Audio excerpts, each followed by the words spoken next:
वीज़े की जो एप्लीकेशन है वो बहुत ज़्यादा स्ट्रॉन्ग हो जाए, ऐसा डॉक्यूमेंट जिसकी बेस पे वीज़ा जो है वो कंफर्म हो जाए। जिनके ऊपर फोकस करें तो आपकी वीज़ा एप्लीकेशन जो है ये बहुत ज़्यादा स्ट्रॉन्ग हो सकती है। उसके मुताबिक जो है वो केस जो है प्रिपेयर किया जाए।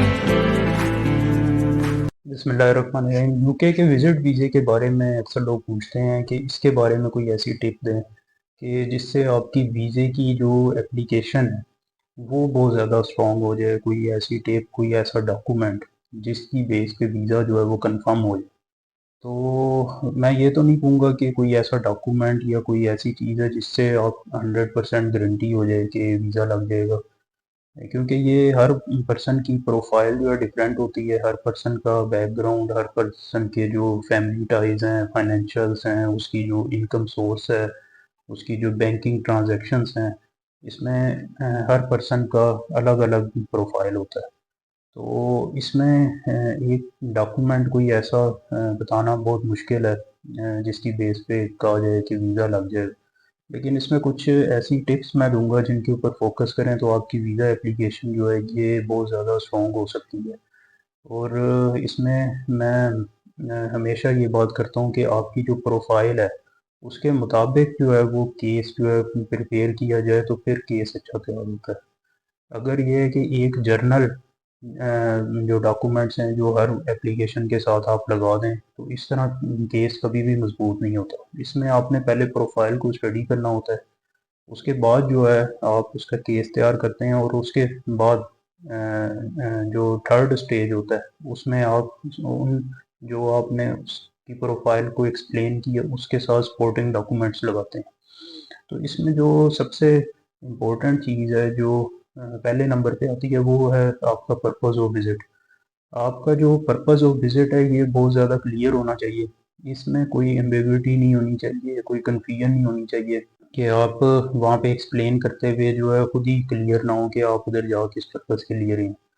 तो ये पर्पज़ आपका जो है ये जब क्लियर होगा फिर आपकी हर जो वहाँ पे स्टेटमेंट है, आपका हर फैक्ट जो वीज़ा एप्लीकेशन के अंदर आप डिस्क्लोज कर रहे हैं और आपका हर सपोर्टिंग डॉक्यूमेंट वो उसके साथ अलाइन होगा। अदरवाइज़ जो है वहाँ पे कन्फ्यूजन रहेगी और वो वीज़ा ऑफिसर को जो है उसको अंडरस्टैंड करने में काफ़ी मुश्किल आएगी। तो जो आपका पर्पस ऑफ विजिट है ये पहली चीज़ है, इसको आपने बहुत ज़्यादा अच्छे तरीके से जस्टिफाई करना है। उसके बाद दूसरे नंबर पे आपके फाइनेंशियल्स आ जाते हैं, ये बहुत अच्छे तरीके से एक्सप्लेन होने चाहिए। आपके आमतौर पे जो है वो बैंक स्टेटमेंट जो है वो लगा के जो है वो साथ उसका क्लोजिंग बैलेंस जो है वो ज़्यादा शो करके ये समझा जाता है कि इसकी बेस पे जो है वो वीज़ा ग्रांट हो जाएगा। लेकिन फाइनेंशियल्स जो है ये आपके जो है वो आपकी पर्पस ऑफ विजिट के साथ प्रॉपर्ली अलाइन होने चाहिए। आपने जो अपना पर्पस ऑफ विजिट शो किया है तो आपने उसमें फंड शो किए हैं कि इतने फंड जो है मैं एलोकेट कर रहा हूँ यूके विजिट के लिए। तो उसको जो है वो वहाँ पे जस्टिफाई करे आपकी बैंक स्टेटमेंट, आपके फाइनेंशियल्स के आपके पास इतने फंड्स अवेलेबल हैं। दूसरा इसमें ये है कि आपने जो अपना स्टेबल बैकग्राउंड शो किया है कि आपकी इतनी इनकम है, आपकी इतनी जो है वो बिजनेस आपका जो है स्टेबल है, आपके फाइनेंशियल्स अच्छे हैं, आपके पास प्रॉपर्टी है, बैंक बैलेंस है। तो वो आपके पास जो आप फाइनेंशियल्स जो शो करेंगे, एविडेंस जो आप शो करेंगे फाइनेंशियल्स का, तो वो वहाँ से जो है वो जस्टिफाई हो रहे हैं।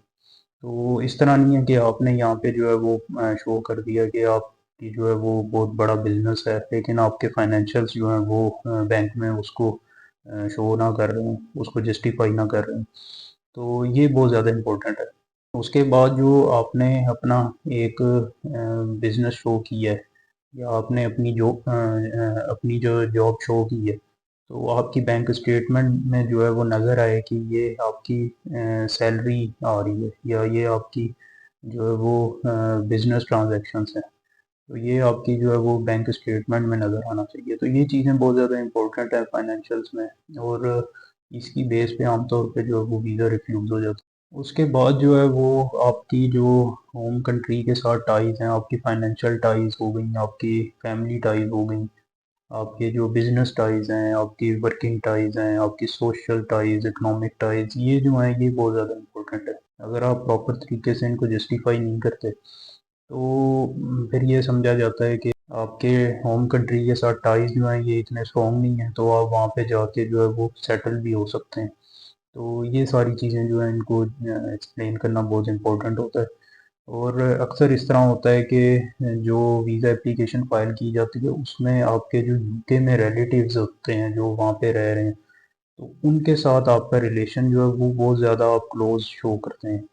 तो ये आपकी प्रोफाइल के ऊपर डिपेंड कर रहा होता है। अक्सर जो है आपकी प्रोफाइल उसकी वजह से वीक भी हो जाती है। उसमें वीज़ा ऑफिसर को ये नज़र आ रहा होता है कि आपके यूके में जो टाइज हैं वो ज़्यादा स्ट्रॉन्ग है, होम कंट्री में टाइज वीक हो रहे हैं, तो उसकी बेस पे वो वीज़ा रिफ्यूज़ कर देते हैं। तो ये चीज़ें जो हैं ये आपकी प्रोफाइल और पर्पस ऑफ विजिट जो है उसके साथ अलाइन होना बहुत ज़रूरी है। और उसके मुताबिक जो है इन चीज़ों को एक्सप्लेन किया जाना चाहिए कि आपको वहाँ के टाइज जो हैं उनको किस लिमिट तक एक्सप्लेन करना है और कितना स्ट्रॉन्ग शो करना है। यहाँ के जो आपके रिलेशनशिप हैं उनको कितना आपने स्ट्रॉन्ग शो करना है और अपने फाइनेंशियल्स को किस तरीके से उनके साथ अलाइन करना है। तो ये आपकी प्रोफाइल के ऊपर सारा कुछ डिपेंड कर रहा होता है। उसके बाद जो है वो आपके जो सबसे ज़्यादा इम्पोर्टेंट चीज़ है वो सपोर्टिंग डॉक्यूमेंट्स होते हैं। तो जो जो चेक लिस्ट होती है उसके अलावा भी जो आपने उसमें फैक्ट डिस्क्लोज किए हैं, जो भी चीज़ें आपने एक्सप्लेन की हैं, उनके लिए सपोर्टिंग डॉक्यूमेंट लगाने बड़े ज़रूरी हैं। वो एज अ एविडेंस साथ लगाए जाते हैं जिससे आपकी जो स्टेटमेंट है उनको जो है वो एक सपोर्ट मिलती है और एक एविडेंस के तौर पे साथ लगाए जाते हैं। तो ये बैंक स्टेटमेंट, आपका इनकम का प्रूफ, सैलरी स्लिप्स, ये सारी चीज़ें, उसके अलावा आपकी फैमिली डॉक्यूमेंट्स हैं, आपके जो जॉब्स के डॉक्यूमेंट हैं, आपके ट्रैवल डॉक्यूमेंट हैं, आपके अकोमोडेशन के डॉक्यूमेंट्स हैं, और भी जो डॉक्यूमेंट्स हैं ये आपकी प्रोफाइल के मुताबिक जो है जो जिन चीज़ों की ज़रूरत हो वो साथ लगाए जाने ज़रूरी हैं एज अ एविडेंस। तो अगर आप ये नहीं लगाते तो फिर भी आपके जो वहाँ पे फैक्ट आपने डिस्क्लोज किए हैं इनको एक्सप्लेन करने के साथ साथ इनको एविडेंस इनके साथ लगाने जो हैं ये बहुत ज़रूरी है। तो ये चार चीज़ें ऐसी हैं जिनके ऊपर अगर आप फोकस करें तो आप अपनी वीज़ा एप्लीकेशन जो है इसको स्ट्रॉन्ग कर सकते हैं। और इनको आमतौर पे वीक छोड़ दिया जाता है जिसकी वजह से जो है आपका वीज़ा जो है वो रिफ्यूज़ हो जाता है।